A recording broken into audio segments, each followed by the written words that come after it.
Hello student, Shivam sir channel पे आपका स्वागत है। आज मैं आपके साथ एक इम्पॉर्टेंट सेशन लेकर आया हूँ जिसमें हम लोग पूर्ण वर्ग विधि डिस्कस करेंगे। जैसा कि मैं पहले भी एक वीडियो बना चुका हूँ पूर्ण वर्ग विधि पर। अगर आपने वो नहीं देखी है तो उसे ज़रूर देखें क्योंकि उसमें मैंने बेसिक्स क्लियर किए हुए हैं। ठीक है, तो आप उसे ज़रूर देखें। और ठीक है, और आज की वीडियो आपको अगर पसंद आती है तो इसे लाइक करना और चैनल को सब्सक्राइब करना बिल्कुल भी ना भूलें। तो हम लोग बिना देरी किए हुए एक क्वेश्चन लिखते हैं और उसे देखते हैं पूर्ण वर्ग विधि से कैसे सॉल्व करेंगे। तो हमारे पास क्वेश्चन है एक्स स्क्वायर, ठीक है, प्लस का 4x है और प्लस का 3 है इक्वल टू 0 है। ये आपके सामने क्वेश्चन रहा। अब हम लोग क्या करेंगे, हमने पहले भी बताया कि आपको ये लास्ट वाला जो नंबर है बराबर के बाहर भेजना होता है क्योंकि हम लोगों को इससे जल्दी सॉल्व हो जाता है। तो बराबर के जब बाहर भेजेंगे तो 3 जो है बराबर के अंदर प्लस का है, जब बराबर के बाहर जाएगा तो किसका हो जाएगा, माइनस का। अब आपको सिंपली क्या करना है, एक्स स्क्वायर के गुणांक से पूरे समीकरण में भाग लगाना होता है। जैसे कि पहले भी मैंने बताया एक्स स्क्वायर का गुणांक से पूरे समीकरण में क्या लगाना होता है, भाग। अब आप देखें एक्स के पास में कुछ भी नहीं है तो कितना होगा, 1। अब आप 1 से पूरे में जब भाग लगाएंगे तो हमें क्या मिलेगा, 1 से अगर हम भाग लगाते हुए कोई चेंज नहीं आने वाला तो समीकरण में कोई भी इफेक्ट नहीं पड़ेगा, तो हमारा वैसे ही रहेगा। बस सिर्फ और सिर्फ आप लोगों को दिखाने के लिए मैंने 1 लिख दिया। अब आपको दूसरी स्टेप में क्या करना होता है, एक्स के गुणांक निकालना होता है। एक्स का गुणांक जब निकालेंगे तो आपको दिख रहा होगा यहाँ पर एक्स के पास में क्या है, 4 है। तो इसको ही आधा किया जाता है। आधा करने के बाद आपको सिंपली क्या करना होता है, उसी का स्क्वायर करना होता है। ठीक है, उसी का स्क्वायर करना होता है। स्क्वायर करने के बाद आपको क्या करना होता है, दोनों साइड में आपको इसी 4 को जोड़ना होता है। दोनों साइड में आपको इसे जोड़ना होता है। तो हम देखें यहाँ पर अगर हम लोग लिखें एक्स स्क्वायर वैसे ही रहा, 4 भी वैसे ही रहा, ठीक है, प्लस का, और इसमें क्या जोड़ना है, 4। बराबर के बाहर भी सेम यही करना है, दाएं पक्ष और बाएं पक्ष में दोनों साइड हम लोग जोड़ते हैं, तो हमने जोड़ दिया। अब आप देख रहे होंगे यहाँ पर एक्स स्क्वायर है, फिर प्लस का 4x है, प्लस 4 है, और बराबर के बाहर माइनस का 3 प्लस 4 है। अब आप यहाँ पर हमने पहले बताया कि यहाँ पर हम लोग एक फार्मूला लग रहा है, वो कौन सा फार्मूला है, ए प्लस बी का whole square. A plus B का होल स्क्वायर क्या होता है, A square plus 2b plus B square होता है। तो यहाँ पर ए पर तो स्क्वायर है लेकिन बी पर स्क्वायर नहीं है, यानी कि 4 पर स्क्वायर नहीं है। तो हम लोग 4 पर स्क्वायर बनाएंगे। 4 का अगर हम लोग स्क्वायर रूट करें तो हमें पता है 4 का स्क्वायर रूट कितना होता है, 2 होता है। तो हम लोग लिखते हैं आगे, देखिए कैसे हम लोग करते हैं इसे। एक्स स्क्वायर वैसे ही रहेगा, इस पर पहले से ही स्क्वायर है, प्लस 4x वैसे ही रहेगा, इसमें कोई चेंज नहीं आएगा। 4 का अगर स्क्वायर रूट करो तो कितना होता है, 2 होता है, और ये 2 इस पर पावर चढ़ा दी। और इस साइड देखें, दूसरी साइड क्या था, एक संख्या माइनस की थी, दूसरी प्लस की थी, तो आराम से माइनस प्लस क्या होता है, माइनस होता है, आप ये जान चुके होंगे।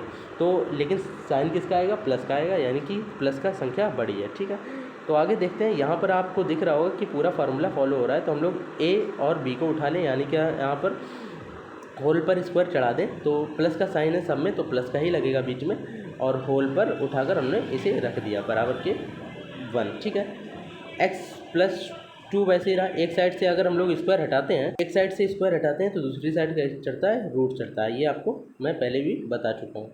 तो प्लस का 2 वैसे ही रहेगा, ठीक है, एक्स प्लस 2 वैसे ही रहा। अब इस साइड अगर 1 का स्क्वायर रूट करेंगे तो क्या आएगा, 1 आएगा, वो भी किस में, प्लस माइनस में। पहले ही बता चुका हूँ, किसी भी नंबर का आप अगर स्क्वायर रूट करते हैं तो उसका आंसर दोनों में आता है, प्लस और माइनस में। अब एक बार आपको एक्स प्लस 2 को प्लस 1 के साथ में लेना है, फिर एक बार आपको एक्स प्लस 2 को माइनस 1 के साथ में लेना है, क्योंकि आंसर जो है प्लस और 1 और माइनस 1 दो में आया है। ठीक है, तो ये हमारे पास वैसे ही रहा। इधर साइड प्लस का 1 लिया, ठीक है, प्लस 1 अपनी जगह रहा, बराबर के बाहर 2 को भेज दिया तो माइनस का हो जाएगा, क्योंकि अंदर जो है प्लस का है। अब ये घटेगा तो कितना बचेगा, 1 बचेगा। क्यों घटा, क्योंकि एक संख्या प्लस की है और दूसरी संख्या माइनस की है, लेकिन माइनस का साइन आएगा क्योंकि माइनस की संख्या बड़ी है। तो एक बार x बराबर आंसर आया माइनस का x, ठीक है, माइनस का 1। दूसरी बार इसी संख्या को हम लोगों को रखना है, और किसके साथ में रखना है, हमारे पास रखना है माइनस का 1 लेकर। अब हमारे पास x प्लस 2 वैसे ही रह गया, ठीक है।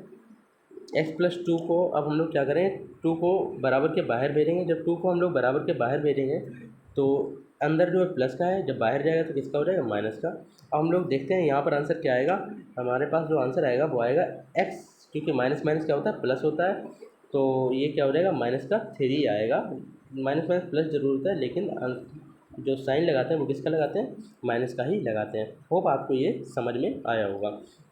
अब एक और क्वेश्चन हम लोग डिस्कस करते हैं, और वो थोड़ा टफ है, ठीक है, उसे आप आराम से देखें और उसे आसानी से सीख सकते हैं।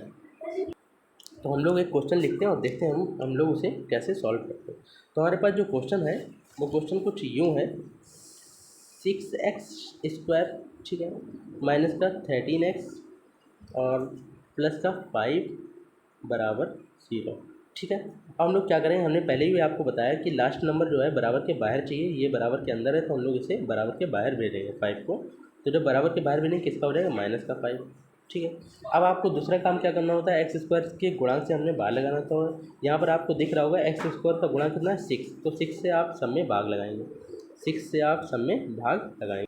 तो जब 6 से भाग लगाएं, देखिए 6 बन जा 6 कट गया, जो कट गया है उसे हम काट भी सकते हैं। तो यहाँ x² बच गया, इधर साइड कुछ कटा नहीं तो 13x वैसे रह गया, माइनस का 6, इस साइड भी कुछ नहीं कटा तो ये भी वैसे रहेगा। अब पहले भी मैंने बताया x² के गुणांक के बाद हम लोग क्या करते हैं, x का गुणांक निकालते हैं। आपको यहाँ दिख रहा होगा x का गुणांक कितना है, 13/6। 13/6 को आधा करेंगे, आधा करने के लिए क्या करते हैं, डिवाइड में 2 लाते हैं। यहाँ पर डिवाइड में 6 पहले ही है तो यहाँ 2 का मल्टीप्लाई होगा, ठीक है। और इसका जब आधा करेंगे तो हमारे पास नीचे कितना रहे, 12। अब इसका जो आधा ये हो गया, अब हम लोग इसका क्या करेंगे, स्क्वायर करेंगे और उसी को दोनों साइड दाएं पक्ष और बाएं पक्ष में जोड़ेंगे। स्क्वायर करें तो 13 का स्क्वायर रूट कितना, स्क्वायर होता है 169 और 12 का होता है 144, ठीक है, 12 का होता है 144। तो आपके सामने मैंने ये लिख दिया, अब थोड़ा साफ करके लिख देते हैं, फिर हम लोग इसे आगे बढ़ते हैं और देखते हैं हम कैसे करेंगे, ठीक है। तो यहाँ पर आएगा 169, तो हमने ये लिख दिया। अब दोनों साइड हम लोगों को ये जोड़ना है, यानी कि दाएं पक्ष और बाएं पक्ष में, इस साइड भी जोड़ना है और इस साइड भी जोड़ना है। तो हम लोग यहाँ पर इसे लिखते हैं और करते हैं कि कैसे करें। x², इसमें कोई चेंजेस नहीं आने वाला, माइनस का साइन है माइनस लगाते हैं, 13x डिवाइड बाई 6 है, 169 और 1 बटे, ठीक है, बटे 144 को इस साइड भी जोड़ दिया और दूसरी साइड में हमारे पास क्या है, 5/6 है, तो माइनस का 5/6, ठीक है, प्लस 169, ठीक है, 169 और डिवाइड में कितना 144, ये इस साइड भी जोड़ दिया, दोनों साइड हमने इसे जोड़ दिया। अब हम लोग देखते हैं कि यहाँ पर एक फार्मूला फॉलो कर रहा है, जैसे कि मैंने पहले बताया था कि इस पर स्क्वायर है तो हम लोग इस साइड भी स्क्वायर रूट बनाएंगे। तो आपको अगर ये दिख रहा होगा कि अगर हम लोग 169 का लासा लें तो 13, मतलब 169 का स्क्वायर रूट अगर करें तो 13 आता है और 141 का 12 आता है, ठीक है। तो इस पर भी 2 पावर चढ़ गई।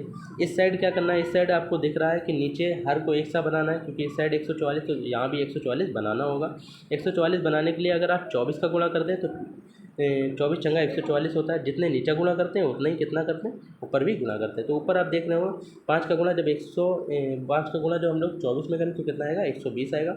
वही माइनस का लगाए साइन, माइनस लगा दो, नीचे 144, 24 चंगा 144 होता है, बीच में प्लस का साइन लगा देते हैं, फिर 169 वैसे ही रह गया और नीचे 144। देखिए दोनों साइड हर हमारे एक से हो गए। अब ये इस साइड हम लोग यहाँ पर क्या करेंगे, इन दोनों को कॉमन ले सकते हैं, बीच में किसका साइन है, माइनस का, माइनस का साइन लेते हैं, यानी कि a माइनस बी का होल इस पर यहाँ लग रहा है फार्मूला, तो a माइनस बी, तो a तो x हो गया और b क्या हो गया, 13/12, ठीक है, 13/12 हो गया। अब इस पर क्या चढ़ सकता है, होल पर स्क्वायर चढ़ा सकते हैं। इस साइड देखिए डिनोमिनेटर दोनों सेम है, यानी कि 144 कॉमन ले सकते हैं और हमारे पास इस साइड माइनस का 120 है और प्लस का 169 है दूसरी साइड में, तो यहाँ पर 169 को वैसे ही लिख देते हैं, ठीक है। अब आप देखें यहाँ पर इस वाले में कोई चेंजेस नहीं अभी होगा, ठीक है, तो ये होल पे स्क्वायर जैसा है वैसे ही रहेगा बराबर। इस साइड देखें 120 में से 120 और 169 का आपस में माइनस होगा, क्योंकि एक साइन माइनस का है दूसरा प्लस का, तो 169 में से 120 जब घटाएंगे तो 49 बचेगा माइनस का, सॉरी प्लस का, क्योंकि प्लस वाली संख्या क्या है, बड़ी है, तो हम लोग प्लस का साइन लगाते नहीं, कोई इंपॉर्टेंस नहीं है हमें उसे लगाने की, और डिवाइड में 144 वैसे ही रह जाएगा।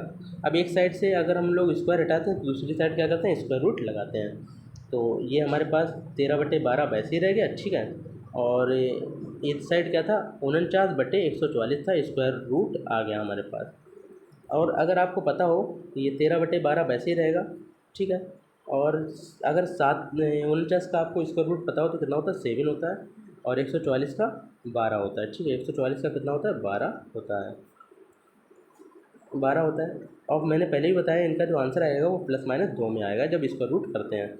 अब एक बार आपको क्या करना है, x माइनस 13 डिवाइड बाई 12 को किसके बराबर रखना है, 7/12, वही प्लस के, ठीक है, क्योंकि 2 बार हम लोगों को इसे बराबर रखना है। अब आप x माइनस 13 वैसे ही रखेंगे, ठीक है, और ये 7/12 वैसे ही रख देते हैं, ठीक है। अब हम लोग क्या करें, x 13/12 को हम लोग बराबर के बाहर भेजेंगे। जब बराबर के बाहर भेजेंगे तो हमारे पास क्या 7/12 प्लस का अपनी जगह रह गया, और 13/12 जो है इस साइड माइनस का, जब दूसरी साइड जाएगा तो किसका हो जाएगा, प्लस का हो जाएगा। ठीक है, प्लस का हो जाएगा।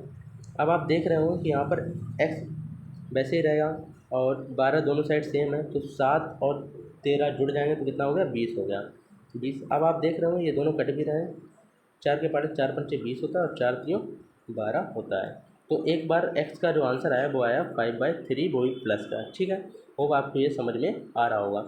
अब एक बार आप क्या करेंगे, 7/12 को माइनस कर लेंगे और पूरे ब्रैकेट इसके बराबर रखेंगे। ठीक है, तो हम लोग क्या करते हैं, ठीक है, तो हम लोग यहाँ पर रखते हैं x माइनस 13 वैसे ही रह गया और डिवाइड बाई 12। इस साइड क्या लेंगे, इस साइड लिखेंगे 7/12 वो भी माइनस का। अब ये हमारे पास वैसे रह गया 7/12। ठीक है, अब 13/12 को जब हम लोग बराबर के बाहर भेजेंगे तो किसका हो जाएगा, प्लस का, और डिवाइड बाई 12 वैसे ही रहेगा। तो आपको दिख रहा होगा कि दोनों साइड क्या है, सेम है 12, तो 12 को हम लोग कॉमन ले सकते हैं। ऊपर क्या है, 7 माइनस का 13 प्लस का है, घटेगा, तो 7 13 में से 7 गया 6 बच गया प्लस का, क्योंकि प्लस का संख्या बड़ी है तो हमारे पास ये कट रहे हैं, 6 कम 6 6 दूनी 12। तो x बराबर जो आंसर आया वो कितना आ गया, 1/2। होप आपको ये समझ में आया होगा। अब हम लोग एक आपको इम्पॉर्टेंट एक चीज़ और बताता हूँ, वो क्या है, साइन। साइन देखिए, आपको कभी भी 2 माइनस मिल जाए तो आपको क्या करना है, प्लस करना है। ये ध्यान रखना, जब भी 2 माइनस हो तो आपको प्लस करना है। एक माइनस दूसरी संख्या प्लस की तो आपको क्या करना है, माइनस करना है। एक संख्या प्लस की दूसरी माइनस की तो भी आपको क्या करना है, माइनस करना है। एक संख्या प्लस की दूसरी प्लस की तो आपको सिंपली प्लस करना है। आप ये साइन पूरे याद कर लें, क्योंकि ये बहुत ही इंपॉर्टेंट साइन होते हैं। अगर आप मैथ पढ़ रहे हैं और साइन नहीं पता है तो आपको कुछ भी नहीं आता है। तो आप इसे समझ लें और देख लें। ठीक है, तो आज की वीडियो अगर आपको पसंद आई तो इसे लाइक करना और चैनल को सब्सक्राइब करना बिल्कुल ना भूलें। साथ ही साथ इस वीडियो को फॉरवर्ड भी करें ताकि और भी लोग इसे देखें और मुझे भी मोटिवेशन मिले, तो मैं और भी वीडियो ऐसी बनाती रहूँगा। ठीक है, thank you for watching video, thank you.